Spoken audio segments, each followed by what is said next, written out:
Today I would like to talk about a movie which was directed in 1990. This movie used to be widely discussed, but I feel it has been a bit forgotten recently. Unfairly forgotten, as the movie Europa Europa or Europe Europe tells an unusual story. Discrimination, inequality and exclusion is a very common topic today.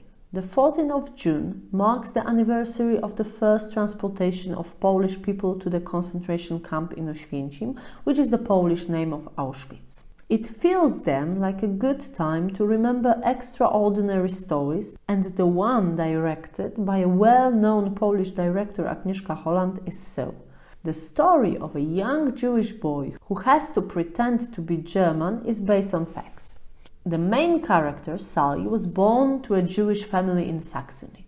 The boy and his family, forced to flee from persecutions, emigrate to Poland. But when Nazis take Poland over, his parents sent him and his brother farther to the east. In Grodno, in an orphanage, he is indoctrinated by the communists, but when he gets caught by the Germans, he is mistaken for an Aryan and indoctrinated again, this time by the Nazis. He becomes a war hero and joins Hitlerjugend. I think some of you may not know this organization. Translated literally, it means Hitler's Youth. It was National Socialist German Workers' Party, young paramilitary organization. After the war ends, he changes his identity again and leaves to Israel. Agnieszka Holland's movie was supposed to be a German candidate for an Oscar for Best Non-English Movie, but Germany withdrew this decision due to some plot-related controversies. The movie was awarded a Golden Globe for Best Foreign Movie and received an Oscar nomination for the Best Adapted Screenplay, which began Holland's international career. After that, the director regularly proved her talent by means of such movies as Olivier from 1991, The Secret Garden from 1993, The Total Eclipse from 1995, The Third Miracle from 1999, and In Darkness, nominated for an Oscar, or Mr. Jones from 2019, which tells the story of a journalist who managed to describe Holodomor in Ukraine. The character from Holland's movie was inspired by Salomon Perel, who released his autobiography called Ich war Hitlerjugend Salomon in 1989. The movie Europe Europe is not the only story inspired by this man.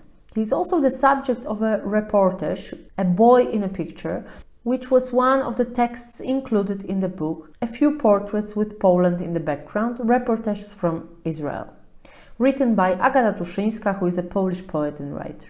The movie covers a very difficult subject. As we can read on the Polish website Film Polski, the motto of the movie could be: the most important human motivation is to survive.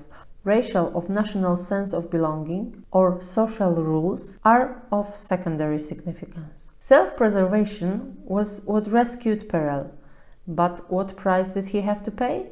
The director does not answer this question. Please let me tell you something about the director. She was born in 1948 and is one of the most well-known and recognized directors worldwide.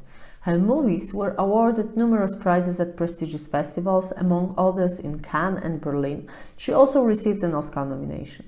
In 2007, she cooperated in directing the only political fiction Polish TV series, which was called The Team, Ekipa. The episodes were also directed by Holland's daughter, Kasia Adamik, and her sister, Magdalena Łazarkiewicz. Kasia Adamik cooperated with her mom in 1993 too, while making The Secret Garden. In 2009, they directed the movie Janosik, A True Story, together. Kasia Adamik directed a very interesting movie called Boisko Bezdomnych, The Offsiders, in 2008.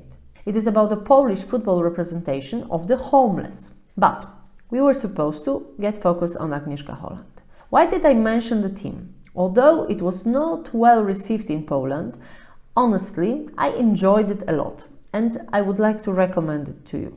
I believe this experience led to her directing episodes for a Netflix series House of Cards. Holland also directed the first Polish Netflix series called 1983. Plot is set in alternative reality in which the Cold War was not finished due to a terrorist attack from 1983, which prevented dissolution of the Soviet Union.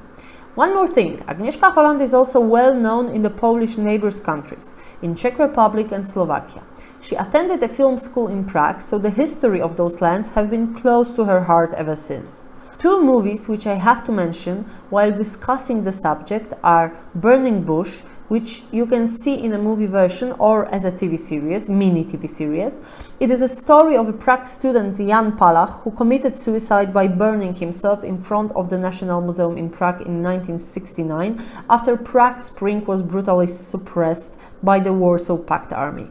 Another movie, which no one has ever seen yet, is The Charlatan, the Czech, Irish, Slovakian, German co-production, which was based on a real story. It is about Jan Mikolasek, a famous Czech healer. I could tell you so much more about Holland and her family members, who are also involved in making movies. You already know the daughter of Agnieszka Holland, Kasia Adamik. You already know her sister, Magdalena Łazarkiewicz. The husband of Agnieszka Holland, Laco Adamik, is a famous Polish cinematographer. I hope you will see at least one of her movies. Maybe it will be Europa Europa, Europe Europe, or maybe something else. Anyway, I wish you a pleasant screening.